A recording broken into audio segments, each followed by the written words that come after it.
Is there plastic in our veins? Is there You can't get away from it. is there plastic in our veins? Is there plastic in our brains? That sounds like the start of a horror movie written by Dr. Seuss. There are a lot of posts on Instagram these days talking about the equivalent of a plastic credit card streaming through our bloodstream. But is that true? We're talking about microplastics and nanoplastics today.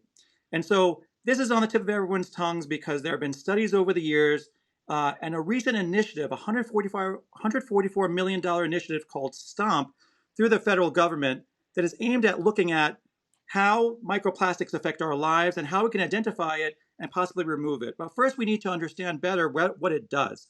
STOMP stands for Systematic Targeting of Microplastics, and this is a massive initiative to understand something that we've been talking about for years, but what is it actually?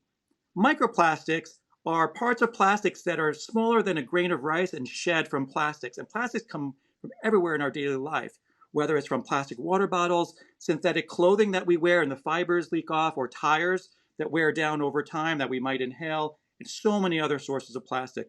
Nanoplastics are even tinier and they can get into cells. But what do they actually do?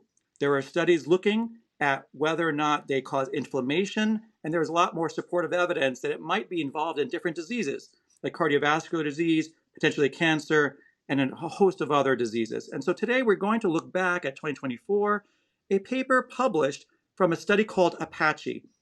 And that was a study called APACHE for standing for pollutants in the atherosclerotic plaque and cardiovascular events that came out of Italy. And it was considered a landmark study for looking at micronanoplastics in the human body. This was published in the New England Journal of Medicine. It looked at carotid artery plaques that are from the blood vessels of the carotid artery in human beings. And they found that of the 150 patients studied, microplastics were found in over 50% of the patients.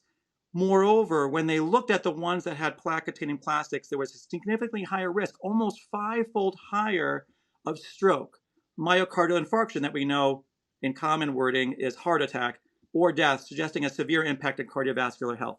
So we're going to talk about this some more. I'm here with Dr. Big and Dr. Patel, and I want to hear what they have to say about this topic, and we're going to dive in a little bit more into what that study showed. Extremely fascinating topic. It seems like there's microplastic everywhere, microplastics everywhere, and you can't get away from it. But what that study is showing that for people who had their plaques in their arteries removed, the ones that had plastic in it were up to 4 times more likely to have strokes and other cardiac events associated with it. But what I thought was really fascinating is where they actually found the plastics when they took out the plaques from the arteries. So our body has an immune system, like the cilia in our airways, our skin. They're all part of our innate immune system. And another part of the innate immune system are like the coast guards of the body, or the macrophages. So the macrophages will go and they'll eat up cells that they don't really like. So the macrophages do what they do, and they found these nanoplastic particles. They swallowed them up, but then they couldn't break it down. So it just kind of sits there with the plastic in its belly, not knowing what to do with it in a hyperactivated state. And it stays like that possibly for years, which leads to inflammation. And according to this study, maybe even more cardiac and vascular events. Yeah, so I think this data is extremely provocative, right? I think it's like very, we use plastics all the time. I don't know, like I'm like microwaving stuff in my like Tupperware. Everyone has like a million Tupperware in a Tupperware cabinet. And then of course, water bottles constantly. I don't mean to be skeptical, but I want to pause here a little bit because I think this is where I'd say my oncologist brain starts to get a little nervous based on kind of history. My concern is that the microplastics story is becoming the new microbiome, right? So real, biologically important, probably definitely matters for immunity, metabolism, inflammation, and then maybe even cancer risk or cardiovascular risk. But the early microbiome field also had a problem, right? The biology was fascinating. The associations were literally everywhere, right? There's so many different kinds of bacteria, but the methods were frequently inconsistent, and the public conversation got way ahead of the science. And so I worry that microplastics kind of has all these ingredients to become the new microbiome where it's not to say that I don't have belief that the microbiome does play a role. I just think we've done a pretty not so excellent job studying it so far. And so, you have an exposure that's basically everywhere, right? You said it. It's in your clothes. It's in your food. It's in your packaging, dust, medical equipment, and you have this plausible mechanism, and you have these studies showing that these particles are literally everywhere, right? In human tissues, plaques, thrombi, and then you have a public that's understandably alarmed because there's like a credit card in my body, and so my take from this paper is, but not jumping to, oh, the microplastics cause the heart attack, right? But how, like, understanding how did they detect the microplastics in human tissue? How do you avoid contamination when in lab we use plastics, right, to measure these things? And then how do you kind of parse out clinical outcomes from which came first, chicken or egg, right? Did are the plaques just, they tend to take up more plastics because they're kind of inflamed and there, and then they just kind of like, when the plastics are flowing by in the vein, are they just taking them up? Or is it actually that the plastics are causing the plaques? And so lots of thoughts, but I'm interested, obviously, and there's no question that there's been a rise in plastic use over the last few decades. And so I think it's something that we really do need to study. My caveat is we have to study it well. Correlation or causation, right? Exactly. When we, And so when you talk about yeah, the ARPA-H initiative that Emil introduced, the STOMP program, they're pretty open about saying that, hey, we need to define this field.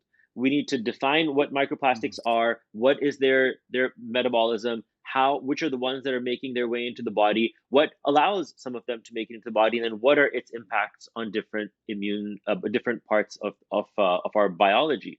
And I know that you're thinking about this like the microbiome, which is sort of just morphed into a field which, without any clear sense of direction, it feels sometimes.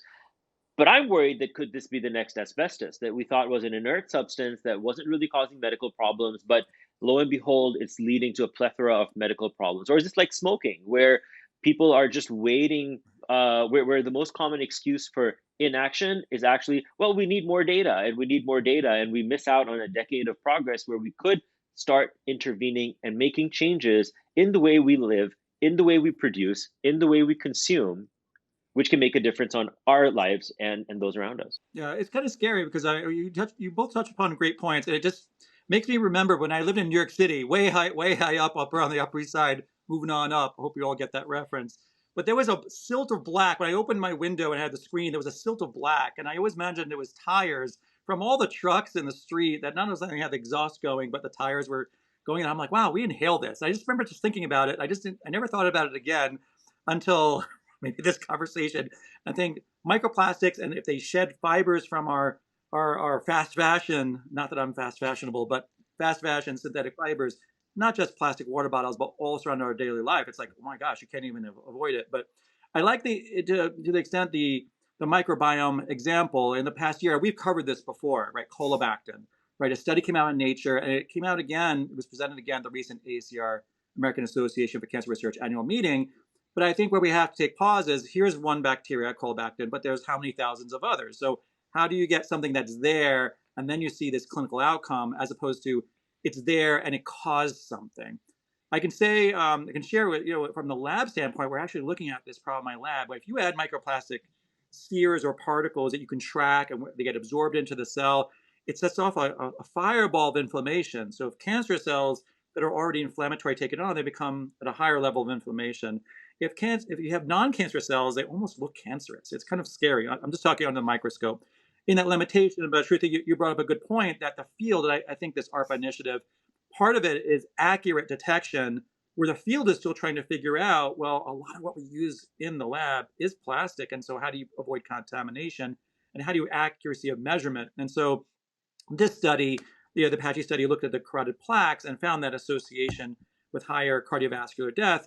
And a similar study that came out in Nature Medicine in 2025 was also making the news a lot, because he was talking from autopsy specimens, nobody with disease, but just people who had died, and from autopsy specimens, I just remember the word shards, and the visualization microscopically and through fancy things called mass spectroscopy, but measuring it, the shards of microplastics and nanoplastics in the liver, in the brain of otherwise healthy human individuals who didn't die of cardiovascular causes.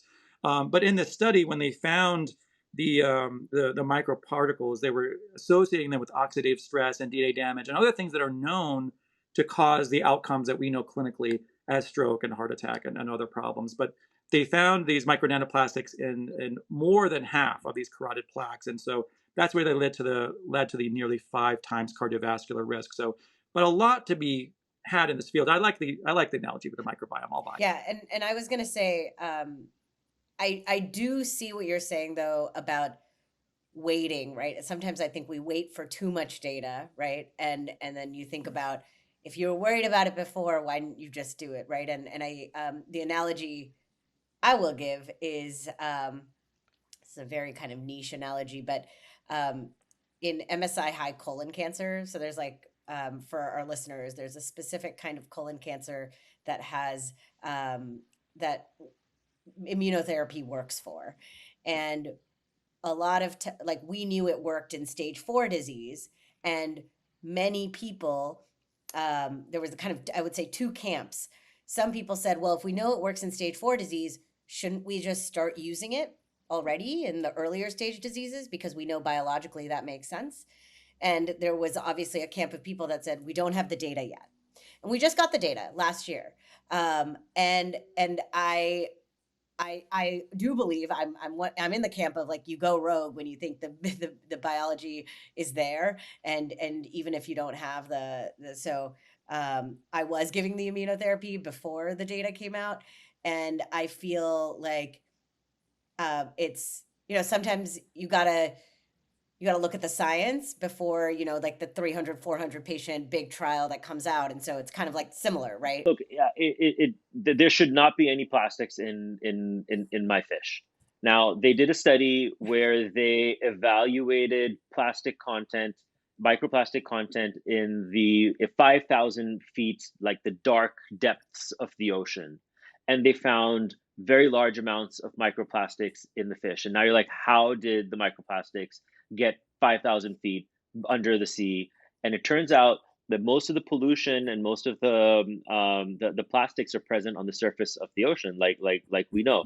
But there's an entire process called marine snow. So when you have marine snow, what's happening is that the dead animals, the dead plants, gets broken down, and it slowly settles its way all the way down through the different layers of the ocean into the depth. So if you're in the ocean, you see these speckled particles that are coming down at that time. So the microplastics at that space, at that time, are also part, because there are lots of plastics in our marine pollution, are also making its way down with this marine snow. And those microplastics get wrapped up with some bacteria. And a lot of those bacteria have bioluminescence Right. properties. So now plankton is like, ooh, look, food. So it eats up the bacteria and it swallows the plastics. And I have all this plankton that's running around with microplastics in it that gets consumed with this little fish, right? Little fish eats the big fish and you move on. And now you're seeing that a large chunk of our seafood is contaminated with microplastics. I know we don't know that what exactly the correlation may be between one microplastic ingestion and and a certain disease. We don't know the dose association. We don't know what different kinds of plastics and how other factors can influence the metabolism of some of these plastics. Because some of these are broken down using biodegradable methods. So there's a lot of work to do, but that just doesn't sound right. We shouldn't have microplastics 5,000 feet below the ocean. This is a crisis. We need to That's horrible. we need to do something to help reduce what's happening, but also be aware of where we're coming in. Emil, when you were in New York City, you were seeing Yeah. black stains on the outside of your windows. But do you know that Yeah. we have 7 times the amount of microplastics indoors than we do outdoors? Because of our carpets, our Oh furniture, our man. clothes, and the stuff that we Yeah. have around us, then That's right. makes its way on our plate and our food, and we eat it as well. So the way our bodies are consuming microplastics is through the air we breathe and the food that we eat, Right. and both of those Yeah. those areas are quite significantly impacted. Yeah, I think the ultimate question will be, it's inevitable that we're exposed. It's inevitable that we ingest and we're exposed to it in our skin and other methods and breathing it in. It's just a matter of how much is a critical point beyond which it's going to cause higher risk of any inflammatory disease, cancer, cardiovascular disease, or otherwise. So maybe we go around as a roundtable as we summarize this. And so it's in cardiovascular disease. There are more implications of cancer. The STOP initiative, at least, is a nice start to trying to clarify the field and standardize it, so we can learn more in the years to come. What are our closing tips for our audience? Well, maybe one or two things we can do to reduce microplastic use in our own lives, and try to make an attempt until we figure out more data about this. I have two tips for everyone, which I'm going to start working on myself. The first is you can use HEPA filters indoors to help clear the air and reduce the overall particle load that we have in our air, and that's known to reduce the overall particles as well as the microplastic that we inhale. The second thing is I'm going to start making it more. I'm going to have more of a habit for flipping over plastic bottles and reading that little recycling label that plastic bottles have. So most of the food products that we have a little number associated with those RIC codes, 1, 2, 4, and 5. One are the pet products. Those are usually the clear one-use plastic bottles that we shouldn't. Those are generally considered safe. They're most ubiquitously used as disposable water bottles, but they also have the highest chance of releasing microplastics. So the other ones are your 2, 4, and 5. 2 are like your milk jugs, some ketchup bottles. And if you start looking at what plastic is in the containers that you're using, you're more likely to sort of reduce the exposure that you're bringing into your home. And I think, Shruti, you mentioned the microwave stuff in the micro heating plastic. I know a lot of things say that they're microwave resistant, but I can't imagine that when you're heating food with plastic, the plastic expands. It must release something. It just doesn't sound right. So I don't think that we should be microwaving plastic materials. And those are things we can do right now while we wait for the data to mature. Yeah, I agree with that. I think I've been trying to reduce my plastic consumption. I got my metal water bottle with me instead of, like I used to own plastic water bottle, like big plastic water bottles. And so I definitely agree with you that while we're waiting, it doesn't hurt to make those changes. Not microwaving in plastic instead of